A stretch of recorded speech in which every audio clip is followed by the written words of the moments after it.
Salut et bienvenue à tous pour votre numéro 277 de votre émission Afrobasket. Au sommaire de ce 277e numéro, les éliminatoires de l'Afrobasket 2025 ont démarré. Suivez avec nous les résumés de cette première fenêtre. C'est parti pour les éliminatoires de l'Afrobasket 2025 avec cette première fenêtre qui s'est jouée en Tunisie, à Monastir et en Égypte au Caire. On retrouve Joël Bogmis à Monastir pour les groupes B et E.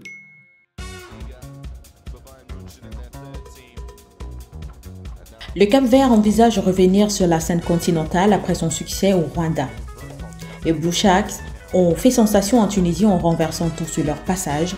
Le Cap-Vert, conduit par Marcus Santos Silva et le vétéran Joël Almeida en l'absence d'Eddie Tavares et Ivan Almeida, a réussi à s'imposer face à l'Ouganda 78-73, la Libye 72-68 et le Nigeria 78-62.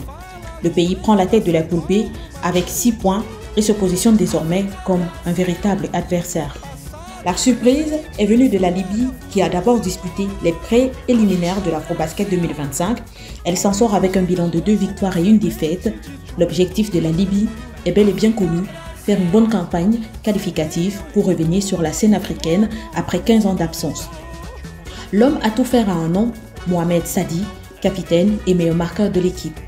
My captain is, for me, he's the best player in Africa and a great man, not only a great player, a greater man also. The dreams is coming true. So this is like this is not easy. Like I fight from like when I was a kid till now.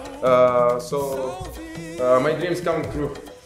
Robinson Opong n'a pas pu hisser l'Ouganda à la tête de la poule malgré ses statistiques stratosphériques. L'arrière-shooter a aligné 39 points contre le Nigeria qui a fléchi devant l'Ouganda 62-72. Cette unique victoire ougandaise les place à la 3e marche du tableau. Le Nigeria semble être au bout du gouffre depuis leur dernière participation à l'Afrobasket 2021. Le pays a aligné une série de 3 défaites dans cette campagne qualificative, des performances qui peuvent être liées à leur arrivée tardive en Tunisie.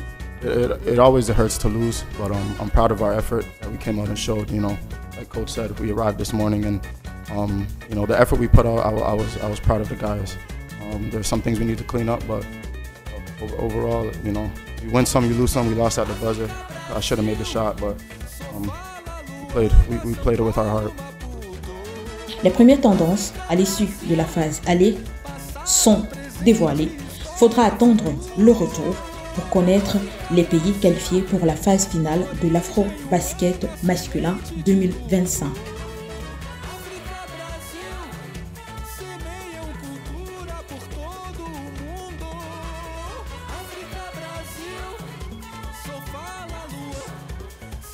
La Tunisie est restée invincible à la maison. Elle a effectué un parcours sans faute du 23 au 25 février 2024 dans le cadre des éliminatoires de l'Afrobasket 2025. Avec l'arrivée d'un nouveau staff technique et la convocation de jeunes joueurs, la Tunisie est parvenue à remporter ses 3 matchs de poule contre le Kenya, la Guinée-Conakry et l'Angola. Un succès qui hisse les Aigles de Carthage à la tête du groupe E. Face à une nation, à un continent maintenant où les nations elles sont de plus en plus préparées, de plus en plus fortes. Il est loin le temps des pays africains où il y avait certaines équipes qui avaient un certain niveau, une certaine préparation et d'autres nettement moins. C'est beaucoup plus homogène. Il y a une vraie qualité de travail, d'entraînement, de préparation. L'Angola a aussi rajeuni son effectif pour cette campagne qualificative. 2e de la poule, avec un bilan de 2 victoires et 1 défaite concédée face à la Tunisie, l'Angola pouvait compter sur son trio offensif constitué de Bango, Gakou et Dundao. Le Kenya a essayé de se battre dès le début de compétition, mais les adversaires étaient à chaque fois plus forts. Après avoir perdu face aux pays hôtes et l'Angola, les Morans ont pris leur revanche sur la Guinée-Conakry en l'emportant sur la marque de 80-74. Les choses se sont un peu compliquées pour la Guinée-Conakry qui avait pourtant réuni les meilleurs éléments. Elle était d'ailleurs sur le point de réaliser un exploit en tentant de battre l'Angola en match d'ouverture de la poule E. Malheureusement, la Guinée n'a pas pu garder le rythme au 4e quart-temps. Elle s'est inclinée 70-76. Elle achève le tournoi avec 3 défaites sur autant de rencontres Une fin de compétition morose qui ne précise encore rien sur l'avenir du pays dans ces éliminatoires de la FIBA Afrobasket 2025.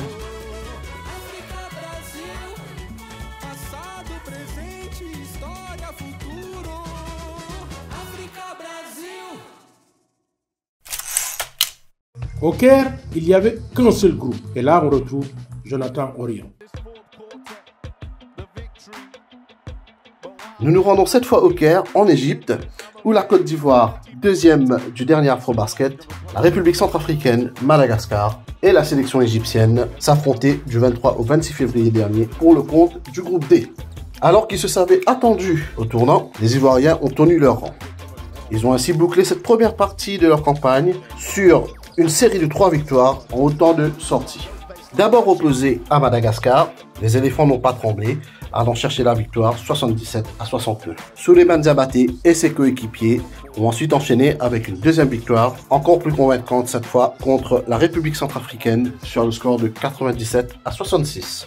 Afin de boucler la boucle, il leur fallait impérativement une victoire contre l'Égypte. Et ils ont terminé leur campagne conformément à leurs souhaits. Pour cela, ils peuvent remercier Nisré Zouzoua qui a inscrit le panier gagnant au buzzer suite à une perte de balle de l'Égyptien Amir Gandhi. Malgré cette défaite, 79-76, l'Égypte peut se satisfaire de sa campagne, qu'elle a bouclée d'ailleurs avec 2 victoires, 76-61 contre la République centrafricaine et 97-66 contre Madagascar. Les Malgaches justement, donc eux ils ont réussi à tirer leur épingle du jeu en s'offrant les fauves 76-69 au terme d'une rencontre qui a tenu toutes ses promesses. Il leur fallait du cran pour venir à bout d'une équipe centrafricaine déterminée. Mais Elirandria Mampionona et ses coéquipiers l'étaient encore plus, car ils avaient une histoire à écrire. Grâce à ce succès, ils se retrouvent à la 3e place, donc en bonne position en vue de la prochaine fenêtre. Au classement du groupe D, on retrouve ainsi la Côte d'Ivoire en tête avec 6 points, suivi de l'Égypte et de Madagascar. La République centrafricaine boucle cette première partie de campagne avec 0 victoire à son compteur. Quel a été le niveau technique de cette première fenêtre? Notre coach Malik Dawo nous en fait le bilan. La première fenêtre des éliminatoires de l'Afrobasket 2025 a dégagé une constante. Les sélections les mieux préparées physiquement et celles qui ont une alchimie collective ont quasiment validé leur ticket pour la grand-messe du basketball africain l'année prochaine. La Côte d'Ivoire a tenu son rang. Deuxième du classement FIBA en Afrique et vice-champion d'Afrique en titre, les éléphants ont survolé le groupe D en réalisant un carton plein. Ils occupent seuls la tête de ce groupe après de belles victoires face à Madagascar 77-69, la République centrafricaine 93-67 et l'Égypte 79-76. Grâce à une grosse défense et un Alexander Poitres de gala, les Ivoiriens ont été constants tout au long du tournoi. La Tunisie a également réussi la passe de 3. Comme les Ivoiriens, les Aigles de Carthage ont signé 3 victoires en 3 matchs. Les doubles champions d'Afrique en titre ont encore fait parler leur circulation de balles en écœurant au passage le Kenya 90-69, la Guinée 85-78 et l'Angola 82-73, le tout assis sur une variété défensive alliant défense individuelle, zone et zone presse. Les requins bleus du Cap-Vert, en plus de leur alchimie, ont misé sur l'expérience de joueurs qui se connaissent depuis de longues années. Grâce à des victoires contre l'Ouganda 78-73, la Libye 72-68 et le Nigeria 78-62, les Cap-Verdiens sont bien partis pour disputer leur deuxième Afrobasket consécutif, le 7e de leur histoire. L'Égypte, l'Angola, l'Ouganda devraient se qualifier sans problème lors de la prochaine fenêtre. La Libye, sortie des préliminaires, est deuxième de son groupe avec 5 points et maintient ses chances pour l'Afrobasket 2025. Ce groupe a séduit et encore une fois l'alliage entre le physique et l'alchimie s'est vu au sein de cette belle formation absente de l'Afrobasket depuis 2009. Le Kenya, la Guinée, la République centrafricaine et le Nigeria n'ont fait que confirmer que, sans une bonne préparation et de solides habitudes tactiques, gagner sera toujours une gageure. Il ne suffit pas d'aligner des noms ronflants dans un roster pour l'emporter. Le niveau de l'Afrobasket est devenu très exigeant. Quant à Madagascar, il est tombé sur meilleur que lui-même même si les progrès du basket de ce pays sont palpables. En témoigne sa belle victoire sur la RCA. Les groupes A et C seront en lice lors de la deuxième fenêtre prévue du 18 au 26 novembre prochain.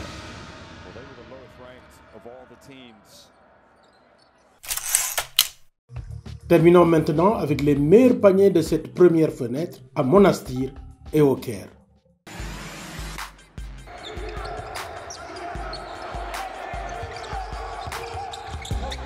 Nice spin. Oh, beautiful play, Saeed.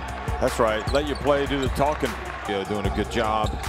So is this guy repeatedly before he fouled out. Again, finished with the game high 18 points. Hanging, yeah, good defense by Gilson Bango. That's what I call a solid Angolan insurance policy. Bango down the middle. Oh, baby! Obrigado! Great defense by Gilson Bango, but here you can see Boa Noche. Good night. That is Bango Boa Noche. Sydney's very quick. Just got to find a way to utilize it because probably underplayed is the way you'd look at that. 25 points though for Odero. Had an efficiency of plus 26. Hand-off action. And a throwdown again from Carrera, who just attacked the basket. Hang tough and get back into the game. And then Carrera with that spin. Incredible play. Well, that was a dangerous pass, and it leads to a turnover. And look at that, high flying and the follow. Everybody really challenging him at the rim. Daddy missing, but Paredes hustling down to score with the putback dunk.